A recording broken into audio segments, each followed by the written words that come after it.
그나저나 이게 완치가 힘들다라는 이야기가 있던데요. 사실입니까? 내 몸의 면역계가 각성이 되지 않으면 평생 가죠. 왜 발생하는 겁니까? 방금 말씀드렸던 면역계의 교란, 면역계의 그중에서 교란.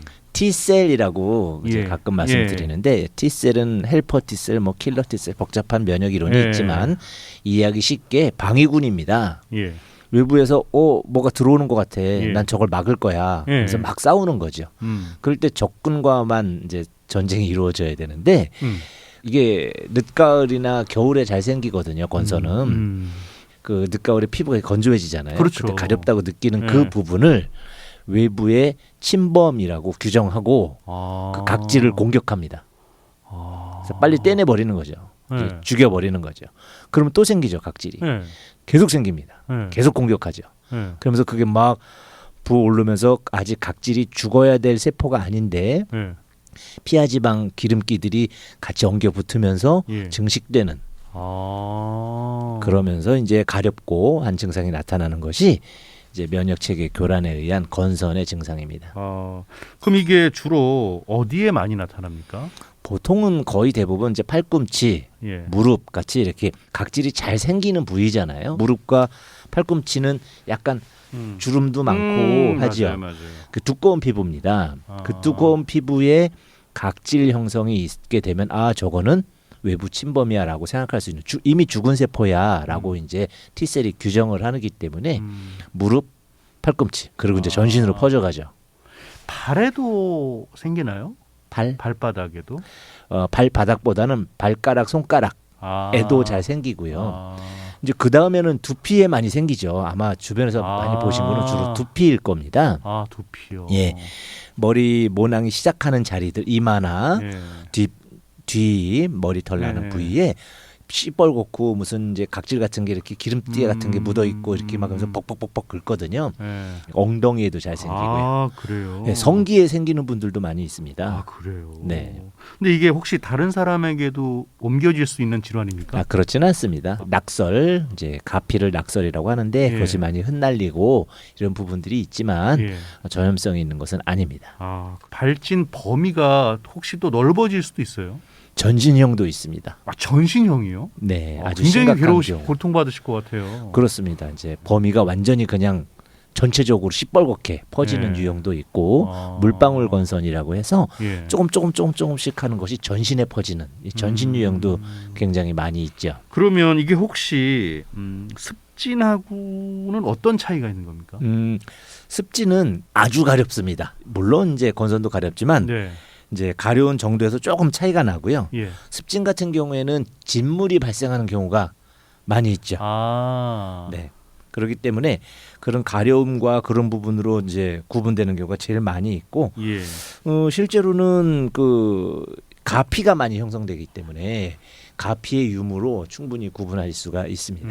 앞서 잠깐 언급해 주셨는데 이게 날씨에 따라서 더 악화될 수 있거나 더 나아질 수도 있는 거죠.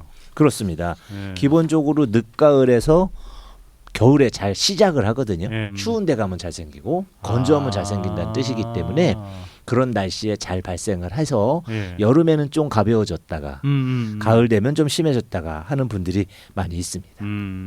이게 혹시 합병증으로도 유발될 수 있습니까? 그럼요. 이제 요새 근래 많이 연구된 것들이긴 한데 예. 실제로 이제 그 관절 속으로 침범을 해서 관절면에 어떤 활막 안쪽에 있는 것까지 T셀이 반응을 하는 경우도 있어서 관절염이 되기도 하고요. 예. 그거보다 더 유관성이 있는 것은 이게 지방 대사라고 아까 말씀드렸잖아요. 네. 기름과 관계된 병들 있잖아요. 혈관의 죽상경화증, 그렇죠. 무슨 뭐 심근경색 네, 같은 네. 뭐 고혈압, 아니 고지혈, 네. 비만, 네. 당뇨 이런 것과 유관성이 많아서 그런 질환이 심혈관계 질환이 있는 분들, 대사증후군이 있는 분들, 배도 나오고 하신 분들 이런 분들이 잘 생긴다는 보고가 많이 있습니다. 일단 많이 가렵다는 분들이 네. 있는 것 같은데 네. 이럴 때는 뭐 어떻게 그냥 무조건 참아야 되는 건가요? 무조건 참을 수 있다면 참는 게 좋지만 네. 그게 쉽지 않죠. 그렇죠. 벅벅벅 긁게 되거든요. 네. 집에서 어떻게 할 수 있는 방법은 사실은 별로 없지만 가능하다면 보습제를 뿌려서 보습제요. 네, 한다든지 아니면 이제 뭐 찬물이나 얼음을 일시적으로 그것도 많이 사용하면 좋지 않습니다만 사용한다든지 하는 방법과 아니면 근처 이제 그 한의원 같은 데 가셔서 예. 자운고 같은 연고들이 있습니다. 그런 연고들은 뭐 원래 자운고는 대중적이어서 웬만한 한의원에 다 있거든요. 그런 것을 가려운데 긁어주면 이제 긁을 때 그걸 발라서 긁습니다. 대신 손톱은 사용하지 마시고요. 손끝에 부드러운 면으로만 살살 밀어주면 약 성분 자체의 살균과 소염증, 가려움증을 좀 줄여주는 효능 같이 오면서 내 손으로 긁어주는 희열까지 같이 오기 때문에 연고를 사용해서 긁는 방법이 네. 가장 무난합니다. 그나저나 이게 완치가 힘들다라는 이야기가 있던데요. 사실입니까? 그렇습니다. 왜 그렇습니까? 그 10년 내지 20년 정도가 기본이고요. 평생 달고 가시는 분들도 있겠죠. 굉장히 고통스러우시겠어요. 그렇습니다.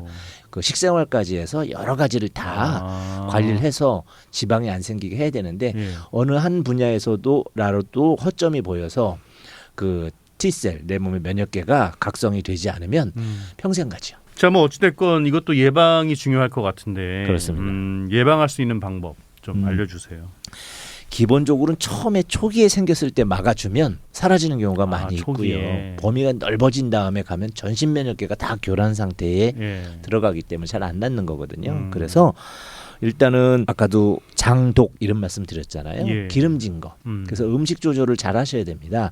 술이라든지 예. 튀긴 거, 뭐 아니면은 그 카페인, 예. 뭐 이런 류들의 또는 이제 그 가공식품들 있죠. 소세지 같은 거 그런 것들이라든지 이런 것들을 많이 드시면서 수면 습관이 잘 안 돼서 왜냐하면 수면할 때 세포에 재건을 해야 되는데 예. 세포 재건을 안 하면 각질이 되는 거죠.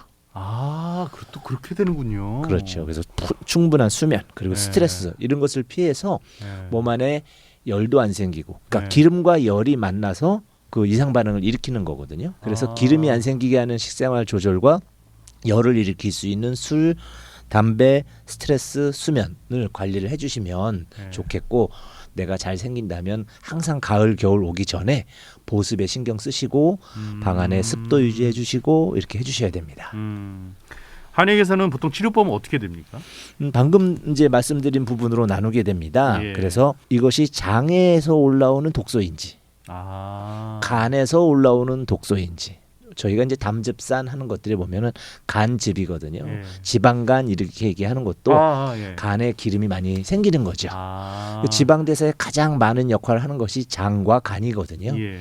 간과 장의 독소 제거 능력을 올려주고 피부 국소 부위의 염증을 개선해주고 몸 안에 수분이 충분히 공급될 수 있는 환경을 만들어주면서 제일 중요한 코로나와도 겹치는 면역을 튼튼하게 해주는 약을 사용함으로써 치료를 하게 됩니다. 피부 마사지 받을 때 네. 건선 부위는 피해야 되냐? 그럼요. 자극을 피해야 되기 때문에 만져서 긁게 되거나 예. 손이 많이 간다든지 예. 손에는 바이러스가 많이 있잖아요. 그렇죠, 바이러스. 그렇죠. 그래서 떼수건을 사용한다든지 예. 민다든지 예. 이런 타올을 많이 사용한다든지 이런 예. 것은 가급적 피해 주셔야 합니다. 각질 있으면 이게 때 네. 미수건으로 이렇게 그렇죠. 정말 벅벅 미시는 분들이 있거든요. 그렇습니다. 좋은 거 아닌 거죠. 그렇습니다. 우리가 목욕탕 가면 우리나라 세신사분들 예. 유명하잖아요. 예. 기술도 좋고 시원하게 그럼요. 밀죠. 하지만 그거는 진피층, 각질층을 밀어내는 행동이기 때문에 평상시에 피부에 질환이 있다든지 예. 건선이 아니어도 예. 피부가 민감하다든지 하는 분들은 안 하시는 것이 좋습니다. 이런 질문도 또 있네요. 건선이면 헌혈을 못 하나요? 이게 연관이 있나요? 그렇지는 않습니다만 건선과 관련된 여러 가지 고지혈증이라든지 당뇨라든지 아까 말씀드린 성인 질환을 갖고 계실 확률이 높기 때문에 뽑았는데 나중에 검사하고 퇴짜 맞는 경우들이 많이 생길 수 있죠. 네. 그래서 그런 분들은 그러면 본인이 갖고 있는 질환에 대해서 좀 더 네. 체킹을 한 다음에 헌혈을 하셔야 되겠네요. 그렇습니다. 어쨌든 이제 여름입니다. 네. 아무래도 여름이 되면은 건선을 앓는 분이 조금은 좀 줄지 않을까 네. 싶을 텐데 그렇더라도 혹시 건선을 앓고 있는 분들을 위해서 지금 한 네. 30초 정도 남았는데요. 팁을 좀 주신다면요.